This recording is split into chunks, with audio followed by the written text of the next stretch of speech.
Okay, I'm Phil Boretto, and I'm a docent at the San Diego Air and Space Museum. Gene, when you first saw that B-24, what did you think? Big airplane. Yeah. I'd flown the PBY in training. Oh, okay. And I'd never seen a B-24 until I got to England. Oh. Excuse me. That had to be very impressive. Very impressive. So you went from 2 engines right into 4 engines. That's right. Okay. And where did you do your training at in that? In England?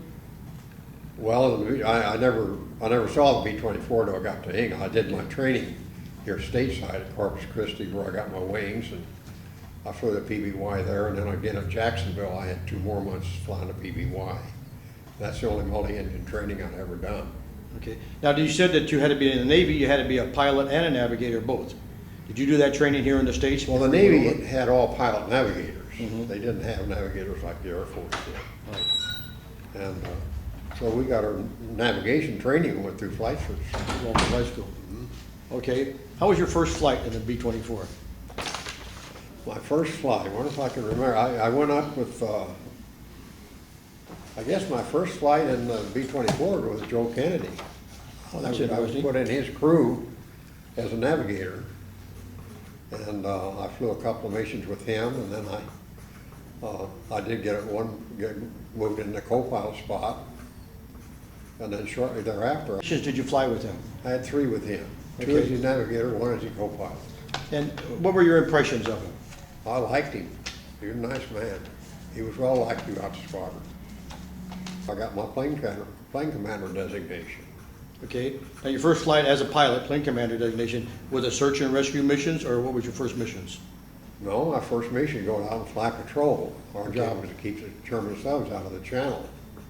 Okay. And And can you give us basically the route that you flew when you took off from England? Did you go all the way up to Norway or the North Sea, or you just fly to China? no, we were at Dunxwell, which was about 100 miles west of London, between the towns of Taunton and Exeter. And it was only about 20 miles from the coast. So we'd be on patrol just shortly after we took off. And we were assigned a rectangle. We'd fly across the channel, fly 2 visibilities to the left, and back across the channel. And we do that for 15 to 16 hours. We throttle back for maximum endurance. We didn't need the speed. And so it was a long, boring hop. That's 15 to 16 hours, right? 15 to 16 hours. Okay. And did you do that every day or every other day? Well, we fly a mission about every 3rd or 4th day. Okay. Was the 24 hard to fly? Well, it was until you learn how to fly it. You've seen the cartoon of the big muscle.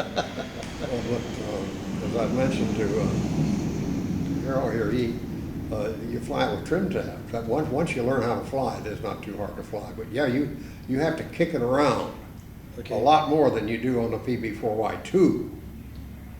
Again, on those long patrol missions, you didn't have autopilots in those, did you? Oh yeah, we had You did? autopilot. Did you use that at all? Armed with what? Mines? I'm sorry. Depth charges? When you went out on these patrols, you were armed with depth Armed with charges? 8 depth charges. Okay. Okay. Did you find out which submarine it was that you sunk after you Never sunk did. it? Never found out a thing about it. Okay. And what dates were those? That was 5:06 p.m. on May the 15th, 1944. Well, 1944. Now, we first started flying over there, what, 43 is when you first went to England, wasn't it? When I first got to England, no, I got over to England in, I think it was May of 44. No, I got over to England in about April of 44. Okay, yeah, because you got your wings in 43. Yes. Okay, you got to England over there. Okay. If we can just go for a minute back to the German submarine, can you take us through when you spotted it and the attack, and then when you knew that it was sunk? Well, yeah, I was on patrol, and we were almost just about ready to come home. And I got a call from radar, I got a target at 1 o'clock. 6 miles as I remember. And I remember what went through my mind. Oh darn, I don't think I'll even bother with it. We've been chasing porpoises all day, and well, I thought no. And then I went. I remember the mental process. I don't think I'll even arm up a pod. I don't think I'll open a bomb bay. All this mental thought. But I went through all the routine and flipped all the switches and opened the bomb bays and made the approach. And I got in about 2 miles, and there he was, sitting on the water. And he wasn't moving. He was just there. And of course, immediately I went ahead and armed my bombs and armed my depth charges and went over and I dropped 4 depth charges on him.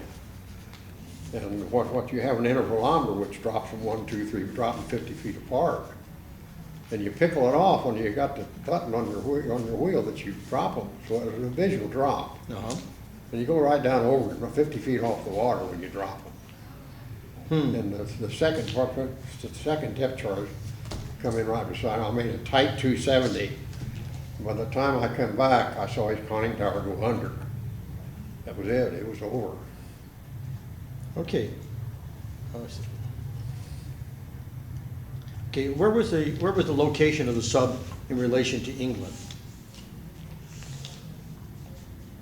Well, it was on the French side. Okay. Was it near Normandy? I've got a mental. Well, it was near Normandy. I had a mental block right now. I'm trying to remember. Near Normandy. Yeah, it was near there. Yeah. Yeah. Was he near the shore or out in the middle, or? No, I was near the shore. It wasn't too far. Maybe a mile out. Oh, okay. It wasn't too far. I was there for D-Day. Yes. Now, what was your mission on D-Day? Well, we got word that something was happening. We'd been dropping depth charges all the time. And all of a sudden, we had a bunch of bombs show up.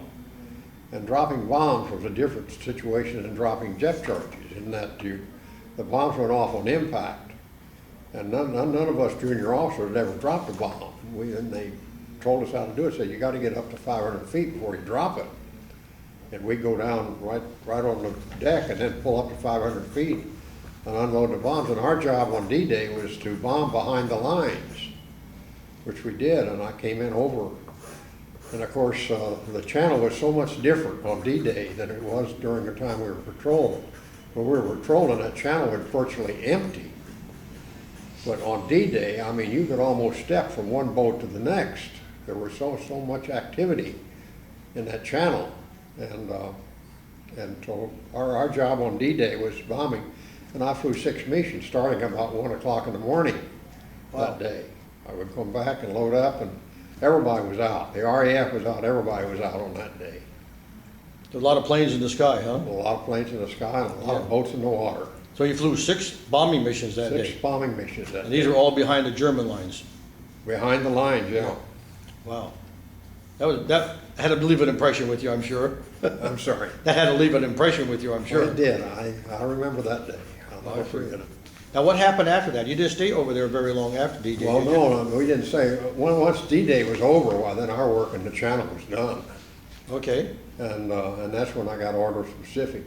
Now, What date was that you went to the Pacific? What date was that you went to the That's Pacific? August the 44th. Okay. Right afterwards then. And see, as I understand it, reading a little history, they were at, the B-29s were on Tinian at that time. And they did not intend to invade Iwo Jima, but Iwo Jima lays 750 miles north of Tinian, northwest of Tinian, and 750 miles south. It's just halfway between Japan and Tinian. And the Japs were shooting the heck out of our B-29s, and that's when they decided they had to go into Iwo Jima. Now that I didn't know at the time, but I've read history since then.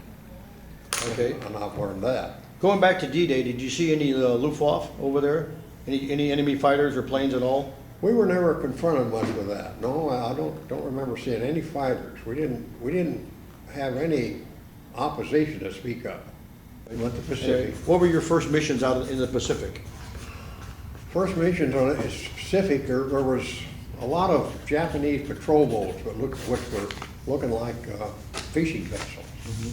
And we had orders to sink anything we found.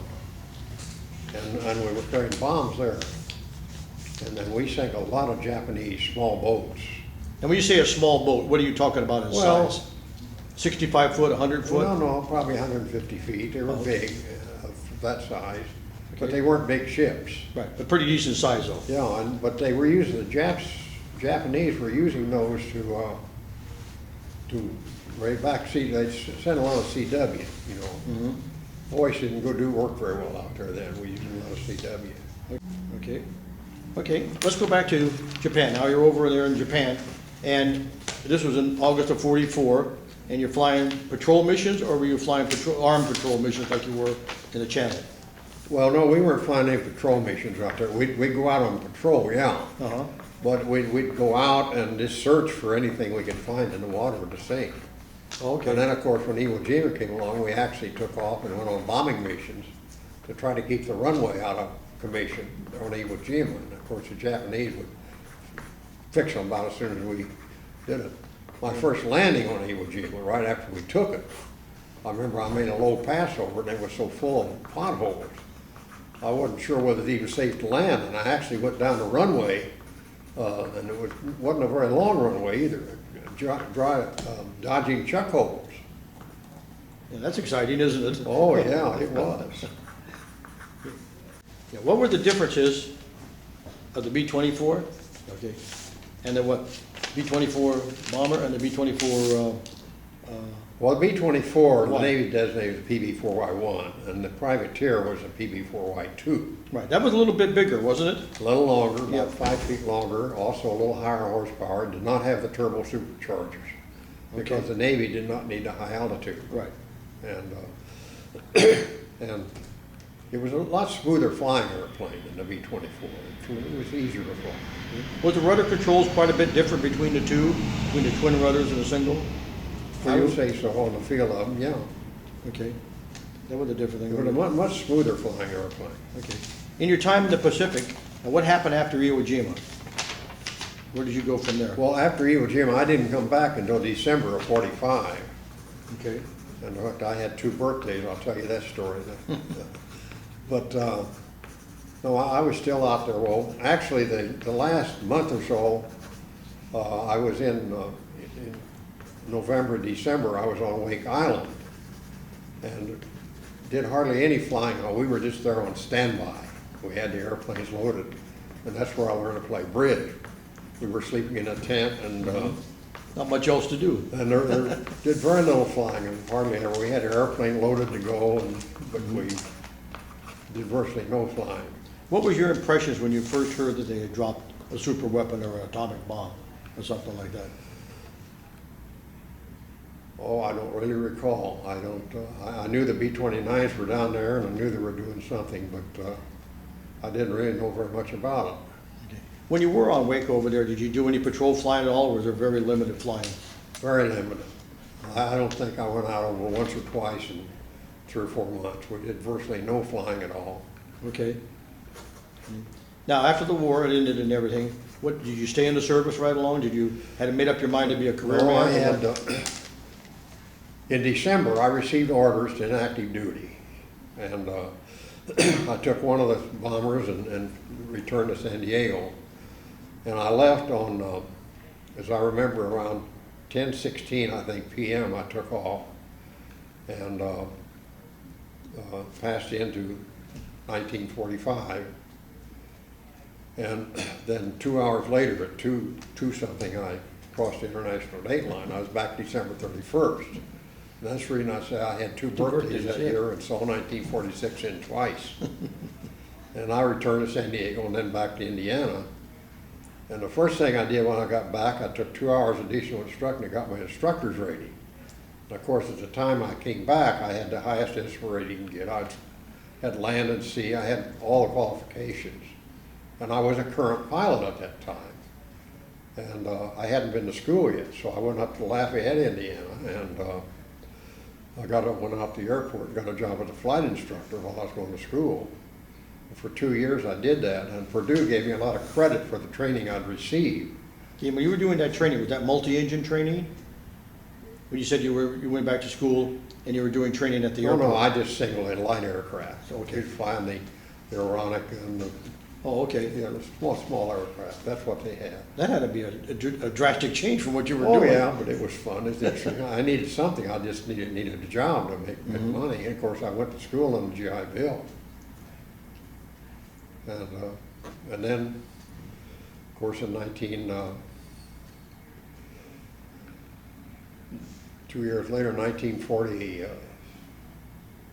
the Berlin Airlift, when it started. Oh, yeah. I heard about the Berlin Airlift, and I was still in the reserve, and I put in a letter and requested that. Well, in the meantime, in the reserve, no, I was still flying VP then. Okay. but I did get into Berlin Airlift, and that started me flying the R5D. Oh, okay, so you did fly the Berlin Airlift. Oh, yeah. Okay. I was over there over a year, about 15 months. Wow. Yeah. Practically, we both of us just finished a book about that, and it was just fascinating. Oh, it's the amount of interesting. flights and the amount of material that was carried in, and the hazardous flying that there was. Well, we had some rather bad weather, and You I first got over there, of course, we were flying VFR, and Eastern part of the time, we had some lousy weather. And when Tanner got over there, why, he flew a mission, or they had what they call Black Friday. And he went over there, and there's a couple of airplanes actually crashed. And he ordered all of us, I was stacked up above when this happened. He ordered all of us back to base. And he said, from now on, everything's IFR. Because the tower had completely lost control. And he recognized that, so we flew all IFR, and after that, things just smoothed out. But no, during good weather, we were landing an airplane about every 30 seconds. Yeah, and you never shut them down, you just landed? No, we shut them down You shut and them down? unloaded. We were on the ground about 30, 40 minutes. Okay. No, we had to shut down. And mostly, did they fly in a lot of coal, too? Well, a lot of coal, a lot of food, we flew everything. Yeah. And everything had to be hand loaded. So we had a lot of German labor. Where'd you fly out of? When you were flying into Berlin, where We you flew flying out of, I think in Wimbledon or something like that, and flew into Tempelhof. Okay. And it was about an hour and a half flight over there. I understand the approaches in were very, very dangerous, very hazardous. Well, they were hazardous because we came right down between the buildings. As a matter of fact, the Russians had a tower over there, and they refused to take it down. And one of the generals, I don't remember his name, French general, I think. yeah, he blew the thing up. Right. And the Russians were upset about that. How'd you do that? He said, did it with dynamite. Yeah. Did you have any Russian interference or harassment from the planes and Well, stuff? we had harassment. They'd come in and shine floodlights at us and dive at us and swoop, but they never fired at us. Okay. But, yeah, they harassed us all the way over. How many missions did you fly into Berlin? I think about 162 or something like that. Wow, that's quite a few. Yeah. Yeah. And I'm sure you were familiar with the guy that was known as the Candy Bomber and all Yeah, that and everything. I didn't know much about him at the time I was over there, but I read about that since. But I know he dropped put parachutes and dropped them, yeah. And stuff like that. Okay, after the Berlin Airlift was over with, did you go back into the reserves? Oh, I stayed in the reserve. Yeah, well, you stayed in the reserves. The only way you can get out of the Navy is to resign or be court-martialed once you have a commission. I'm still in the reserve today. Okay. I keep hoping they'll recall me to active duty. And stuff like that. They said you went back to school and everything. You got your degrees in what you I wanted? got my degree, and that's when I went to work for Mallory and then later RCA. And I became the chief design engineer at RCA for many years. And then in 1967, Wanda and I came out to move to California, we started a camera business, security camera business. And we got in on the ground floor of that, and that was very successful. We sold that in '95. Do you still fly? No, not anymore. I did a little civilian flying after I came back here, but very little. Just to go out and fly and ride around on Sunday afternoon, that doesn't do much for me. You gotta have a reason to fly. I thoroughly enjoyed it. I would enjoy it today if we had a reason to. But just to go out and fly around or have a boat, it's never that doesn't do much for me. I'm a member of the CAF, and I go out there and attend the meetings, but I don't do any flying with them. Now, how was the weather flying different when you're flying the Pacific from flying over in the Channel? Obviously, it was difference in the temperature and Well, everything. we had better weather in the Pacific than we had in England. Okay. England had a lot of fog, much more bad weather, more rain. Pacific, most of the time, are pretty good weather. But you're mostly over water in the Pacific and not much land around in case of emergencies. Well, that's true. Yeah. Yeah, when you're flying off the island, you're always over water. Yeah. And if you see that list of airplanes I flew a lot of the airplanes. But Fazron had airplanes attached to them, the extra airplanes. And they said, if you want to go fly any of them, you know, I picked that up. I flew the F4U and the F6 and flew a lot of those airplanes. But most of them, I just got 1-2 hours in them. Okay, yeah, I saw that you had a list of those. With those And they didn't ask any questions back then. If you had your wings, you could fly anything. Different it is today. Out of all the planes you did fly, what's your favorite? My favorite? Yeah. Well, I think the Connie, for it being smooth. But there are a lot of them, like, well, I flew the F4U for an hour or so. Now that's got a lot of torque, a lot of get up and go. When you take that thing off, you don't pour the coal to it real fast. You flip it right over. It takes a lot of right rudder to keep that thing going on the runway. What's your total hours? 11,000 something. Okay, that's a lot of hours. Yeah. Did you have any missions into China? No. None at all? Okay. Is there any planes that you regret that you didn't get a chance to fly? Well, none comes to mind right now. There's a lot of them I'd like to fly. I never flew jets. Okay. And I've kind of regretted that but I never had the opportunity to fly a jet. I did fly a jet, what do you call them, these mock-ups. Oh, yeah. I was privileged setting that for about 5 minutes one time, and I know I was impressed by, you don't move the stick, you just put a little pressure on it. Boy, it's doing this. But other than that, I didn't, but I had. Yeah. It's funny you mentioned the Constellation because that's a favorite of a lot of people and everything, and that also had, well, it had tri-rudders instead of dual rudders. But what was so good about the Connie that you liked? What was smooth to fly? Also the R4D, the DC-3, that was a smooth flying airplane. Now, Easy airplane to fly. Now, what were you doing with the Connie? Were you just taking it out for a spin, or were you on any missions or anything like that? There was a Connie, see, I was in the reserve, and there was a couple of Connie, they call it the R7V, attached to the VRC. After Berlin, I got out of VP, flying the bombers, and into VR. And that gave me a lot of chances to fly. And that's where I got all my chances to fly. And that's where I get these phone calls. Can I take a flight to Japan? See, after I got into VR, I got a lot of extra flying that I would not have gotten otherwise. See, in VP, all I ever had my weekend, my monthly drills and my 2 weeks active duty every year. That's the only flying I was able to do. But when I got in VR, I got all these extra hops. And I mentioned I went to Iran a lot, went to Japan.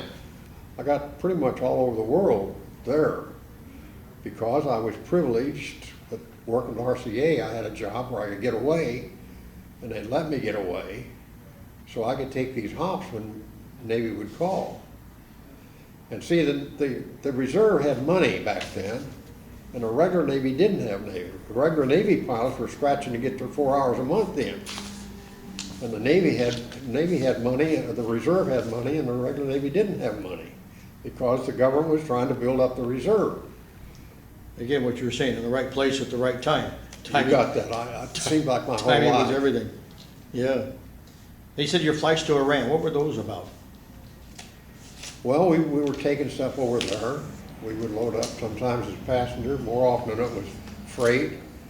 We were taking a lot of, I think we were giving Iran a lot of support at that time. That's when the Shah was in.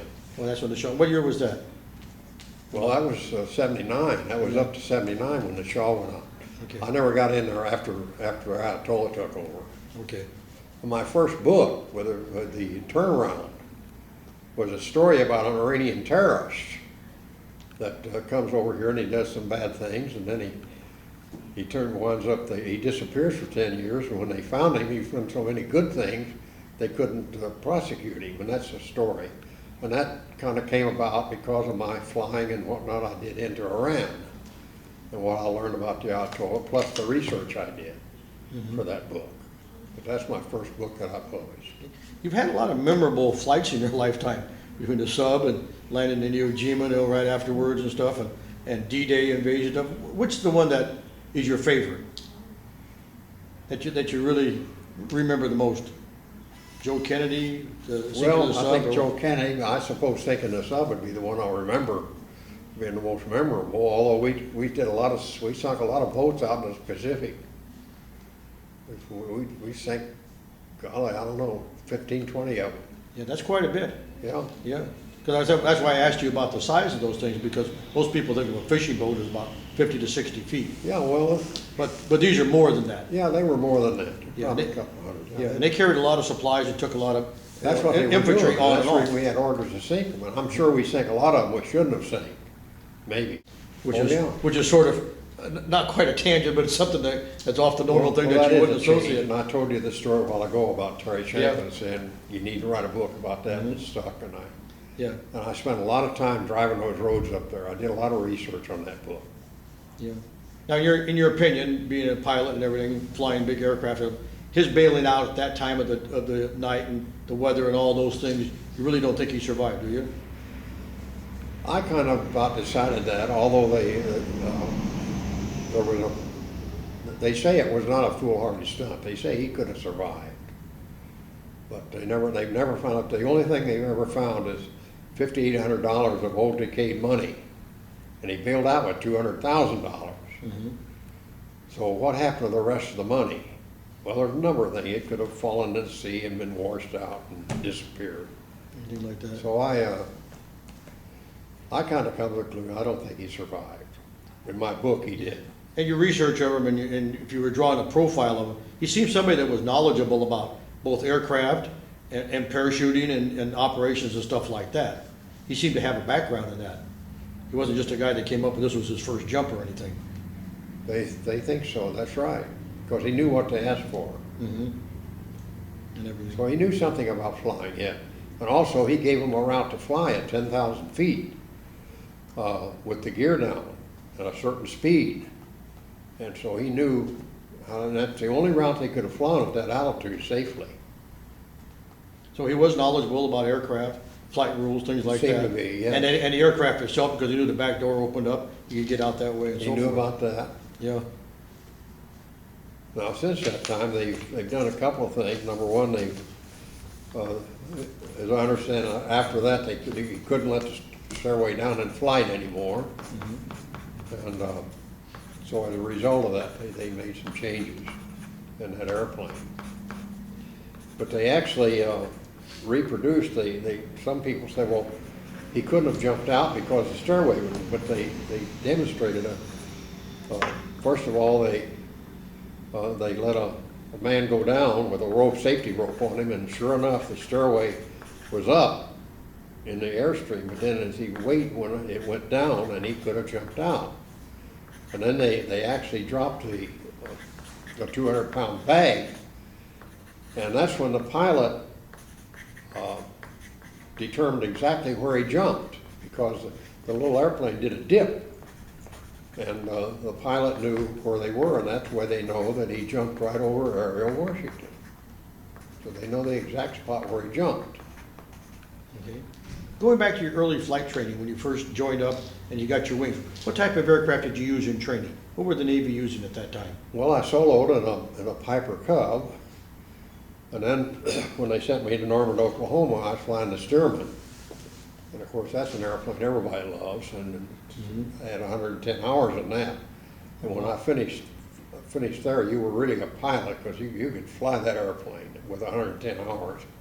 Be good at it. And then from there, I went to, I flew the SNV at there and got some formation flying while I was at Norman, Oklahoma.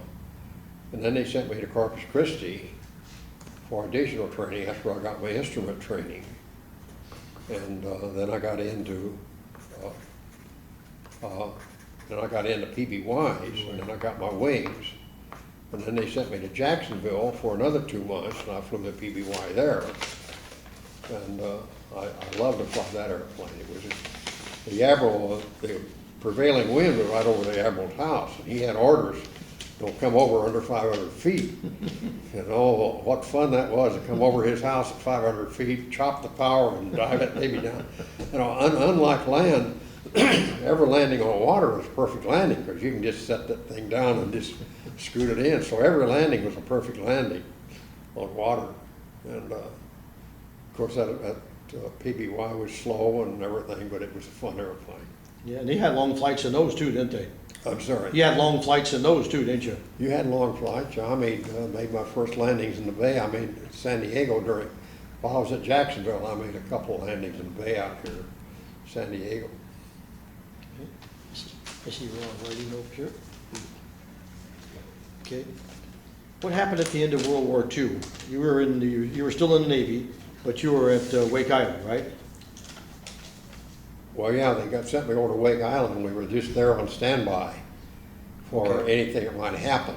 And we were loaded with gas and fuel and anything we might have to drop to somebody out to sea. And I did very little flying. As I said, that's where I learned to play bridge. Okay. Do you guys think you were going to be invading Japan before the bomb dropped? Well, I think the plan was, and they didn't want to do it. And of course, I've thought about thinking back, and of course, hindsight's always better. It'd been nice that atomic bomb had been dropped on Iwo Jima instead of invading it, so we had some heavy losses there. Yeah. We'd fly in over those, and we'd see these men going in during the invasion, and oh, it was awful. But after the island was taken, you were one of the first ones to land there. I was one of the first airplanes to land. I think I was the first airplane to land. Okay. And that's when I came in over that runway, and it was full of potholes, and you had to, on your rollout, and the runway was only 2,000 feet. And that's way too short for a B-24. That is pretty short. And So with you came in potholes, with that thing on its tail. how about the takeoff on that with all the potholes? Well, you couldn't take off heavy. That's the thing you could load fuel, weren't carrying any bombs or anything then. So we had to be relatively light in order to get off. And also, we didn't even carry a full load of fuel. Okay, did you have any problems on your Iwo Jima missions? You were flying out of there? We got shot up, yeah. Did you? I had one flight where I had engines. We were just coming out. And another thing, when we come out, sometimes we'd have 2 or 3 airplanes at one time. And our subs were all around that island to pick up survivors. And as we came out, the Japs were racing out to get to our men. Yep. And we'd go in and we'd strafe the Japs to keep them from getting to our men so our subs could pick up the survivors. But those that had to ditch. Yeah. These are mostly out of the 29s, I take it. I'm sorry. The ones that ditched were mostly out of the B-29s coming back? No, some of our planes had to ditch. Okay. Because we got shot up. And I had one flight, which I described, which I wound up, I thought I was going to have to ditch. I finally got back to Tinian, but boy, it was tit for tat. Because I was down to just 2 engines, all I had left. And what happened, the oil cooler on number 3 engine got shot up, and I had to feather that one first. And the hydraulic pump, which actuates everything, is on that number 3 engine. And so I had to shut that down because I had to have hydraulic pressure to operate everything. And then the other engine started failing, and I blew a jug on one. And finally, when I was about 10 miles out, I wasn't going to fire that engine up until the very last. I had to bring it in, and I had no oil pressure on that engine. And fortunately, it held until we got down. But no, I didn't think I was going to make it back. And the problem that I was confronting, a daylight ditching is a lot more successful than a night ditching. And it was getting nighttime. And I could have been court-martialed for making an unsuccessful night ditching when I had an opportunity to ditch in the daytime. And fortunately, I kept pushing it, and I made it on back. And I think I mentioned I made one of the smoothest landings I ever made in my life when I said that. I remember that was in your book, yeah. Anyway, well, when you were flying the Channel, did you run any German fighters over there? Were you ever attacked over there like you were in the Pacific? I never saw any German fighter over there. They didn't bother us. And why that is, I don't know. Probably the range that they had, or they were mainly going after the bombers. Yeah, things like that. Yeah, they see the Air Force is doing a lot of high altitude. Now, there's the ones you got to hand it to. They knew that 20% of them were coming back on every mission they flew. And they were doing this daylight bombing. And it was sad. I know I got diverted into some of these Air Force bases a time or two because of weather at Dunkswell. And that's where I had the opportunity to fly fly a Spitfire. I was down on the base one day, and the guy said, "We're going to fly a Spitfire. Come over into operation tomorrow morning and fly it." And I did. Oh, yeah. Picked up. And but anyway, getting diverted into these fields, some of these Air Force were, I'll tell you, you got to hand it to them, because they knew when they went out, 20% of them were coming back. Yeah, and at the very beginning, that's it was a pretty lot tough worse than odds, that. yeah. Yeah. Did you get to fly a B-17? Never did. Never did. Never That'd be even- interesting to see the comparisons between the two heavy I bombers. never even had a ride in one. Oh, that seems strange. Out of all the aircraft you flew and flew in, that's the one that you missed. Never flew the B-17. And unfortunately, I don't know why the government didn't have more foresight, but they chopped up so many. They made 18,000 of the B-24s, and there's not hardly one of them. I think there's one, and it's just kind of a makeup. It's not a true B-24 bomber. Yeah. And they destroyed all those things. That happened a lot in Europe, especially after the war. Yeah. They would take a couple of instruments out or something and just destroy the rest. Yeah. Yeah, a number of people that I knew and interviewed were over there after the war, and they were talking, they were just, either take the tires off and put them into pits, burn them up, take the engines out of the P-40s and stand them all up on their nose and just run them over, Yeah. and everything. Not only that, but when we was out in the Pacific, we were flying a lot of airplanes that were shot up and patched up. When I came back, this was after the war, I flew over Arizona over there, and they had all the brand new PB-4Y2s sitting down there. And, Yeah. and why they didn't ship them on out to us, I don't know. Well, it seemed like they had a change of direction about midway, towards the end of 44. They thought the war was gonna come to an end and stuff, and they were probably planning, they probably didn't think the war was gonna end in Japan, with the atomic bomb. They were really planning for an invasion, and they probably figured they were gonna need all those. Well, Thank goodness they didn't.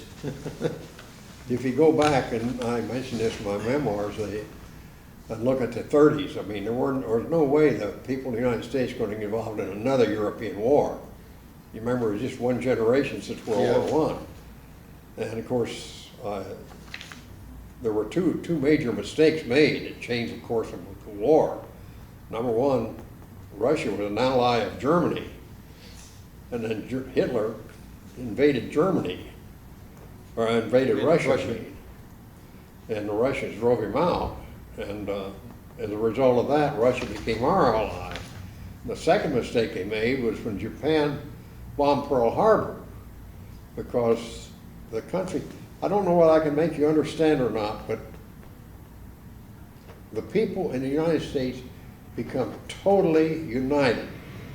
And at that time, unlike today, if the government said it, it was good. But not today, and it's so different than it is today. And boy, I mean, the people became, and if you begin looking at the numbers in World War II, the number of airplanes we produced, the number of people we trained, they're big, big numbers. And of course, another big question I have in my mind even today is how Germany was able to build this tremendous war machine. I've never totally understood that. Yeah. Even during the war, even towards the end of the war, they were producing a lot of material. Yeah. And everything, despite all our bombing and stuff. Now, since you, at the end of the war and everything, have you gone back to visit any of the places in either England or Normandy or the islands, Wake or Iwo Jima, or any of those? I've been back to England one time, and the base, Dunxwell, is totally overgrown, just weeds, weed water out there. And it's very sad to see that, because it was always, when I was there, it was well kept. And of course, it was all Quonset huts and that type of thing, but it's just grown up in weeds now. Yeah. You ever been back to Berlin? Yeah, I was back to Berlin one time. We went back there about 10 years ago. We made a trip over there. I'm in Kiwanis, and we had the international convention. I forget where that was, someplace or in Europe. And at that time, we made a tour of Europe and got into Germany and Berlin and what have you. Did that seem strange going back to where you threw all those supplies in? Everything's been cleaned up now and rebuilt and what have you. See, when I was over there, why Berlin was still a shambles. Yeah. The results of the bombing and everything, why it pretty well wiped out. dropped a lot of bombs on Berlin. Yep. The Air Force did, not me. In England? Well, in England, that's the first place that they had GCA. Ah, But that's the first GCA that they had. Are you familiar with what GCA is? It's a ground control approach. Everything's controlled from the ground. It's an easy approach to fly. And when I say it's easy to fly, unlike ILS where you have to fly the needles, the pilot sits there and he just does whatever they tell him. And what it is, it's equipment completely, all the equipment's on the ground. And they project a beam up. And you come in and they talk to you. And after they establish communication, well, you don't respond to any command at all. You simply, and it'll go something like this. You're approaching glide path, you're approaching glide path, establish a 500-foot rate of descent.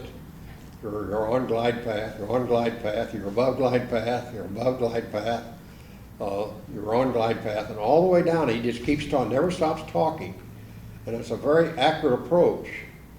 And it's so accurate that I don't know whether I didn't mention Argentia during the Korean War when I was back on active duty. We'd actually fly that GCA. You know, we're leaving England now, going to Argentia now. We'd actually fly that thing right down to the runway and go below minimum. Minimum is 200 feet. You're supposed to, you don't break out at 200 feet, you pull up. And we'd fly that thing right down to the runway and you'd just catch the runway lights going by and set it down. They'll never see it. That's what they call flying the beam? Flying the beam. But anyway, so they had GCA in England. That's the first place they had it. And then we're getting back to the Berlin Airlift, they put GCA in over there. And as I say, it's an easy approach to fly because the pilot just does what he's told to do. You're going above glide path. He just talks to you all the way down. And tells you going right or left, right, and it's so accurate it'll bring you right down to the runway. And you mentioned Korea, we didn't cover that. You were obviously in the reserves when Korea broke out. They probably Yes. called you right up. I was recalled to active duty for the Korean War, and I never went to Korea except one time. I ferried an airplane over there. It's the only time I got into Korea. I was sent over to Tuxedo River, Maryland during the Korean War, and we had in a VP squadron flying the PB-4Y2. It was one of the last squadrons that still had PB-4Y2 because it was an obsolete airplane by that time. And I think the only reason I got recalled to active duty, I think they recalled pilots that had had time in the VCR, in the PB-4Y2. And we actually spent very little time with the Tuxedo River. We had detachments in Argentia, Newfoundland, Iceland. I got into Thule, Greenland. There's an interesting place. That's only 1,000 miles south of the pole up there. Cold up there, all the time. And Argentia is the only place I've ever seen where you have wind and fog at the same time. They had the lousiest weather you ever seen. And we flew a lot of GCA up there on GCA approaches. Okay. And what was your one flight into Korea? You just ferried an aircraft in? Yeah, they, as I mentioned, the PB-4Y2 had become an obsolete aircraft. And so they started giving them to Shanghai Chat, the Chinese commander with her, and we were starting to give these airplanes away. And they flew them, and I ferried an airplane over there, took the crew, ferried it over there. that's what I was thinking of. I beg your pardon? That's the story I was thinking of. Yeah. As you texted in, the other guys jumped out of the airplane and they were Oh, gone. it's the most amazing thing I ever seen. I came in and began with a dirt runway. And there were high trees. I don't think we had over 500 feet wide to set that thing down. And when we landed and taxied in, these people were swarming around the airplane. I was afraid they'd go get into the props. Hundreds of people, just all around the airplane, walking us in. And when I shut down and opened the bomb bay doors, those people were all over that airplane before we even get out. And I went in there, of course, the commanding officer did speak English, and I signed all the papers and everything like that. And it was interesting. And then we had to get up to Tokyo to catch a flight back. And they flew us into Taipei, and we got in this C-46. And oh, you talk about an experience. I described this in my memoirs. We got out and got in this airplane. And these two pilots come up and they start the engines and they don't have any run up. They just start them and start taxiing. No run up at the end of the runway. And we take off, we look out and gas is spilling out over the wing and gas fumes all over the place. I think it's going to blow up any minute. And they come in and there's an overcast and they're flying below the overcast and the mountains are coming up. And they must have knew the territory real well because they were going around under the overcast and just above the mountain through these passes. And they were terrible pilots. When they made a landing, when they landed over there, it was like a kangaroo, you know. Of course, the C-46 is the tail dragger. And they just landed over there, never shut down the engines or anything. And oh, we got out and I watched and they took off, no run up or anything. And at that time, we were afraid that they were going to fly us on up to Tokyo. Well, fortunately, the Air Force took us on up to Tokyo. We were glad to see that. And I had another experience over there too. I roomed while I was there. I roomed with a man whose job was to procure parts for these airplanes we were over there. And he told some stories. He said this P-47, this pilot come in and he was on approach and his engine quit. And he pulls up his gear and bellies it in on the runway. And they said, well, why did you do that? And they said, they taught us if you ever make a dead stick landing, you pull up the landing gear. And he says, these guys would do exactly what they were told to do. And here he bellies in this P-47 on the runway with a dead stick. I'll never forget that story either. Okay, Ron, anything else? No, it's pretty good. You know, I'm always interested in the end of World War II. And when the war ended, you were someplace else because we didn't get Wake Island back right away. Well, I was still out in the Pacific, of course. See, the war ended in August, really, and then How'd you hear about it? they had the signing on September 2nd. How'd you hear about the war ending? I don't remember. I don't remember now. I don't remember where I was or how I heard it. Oh, really? Yeah, I most just- people seem I to was just remember out that. there. And But was then I there? didn't come home until December. Well, I've been there. They could. So, well, anyway, I'm talking too much. Anyway, let me shut this thing off. Okay.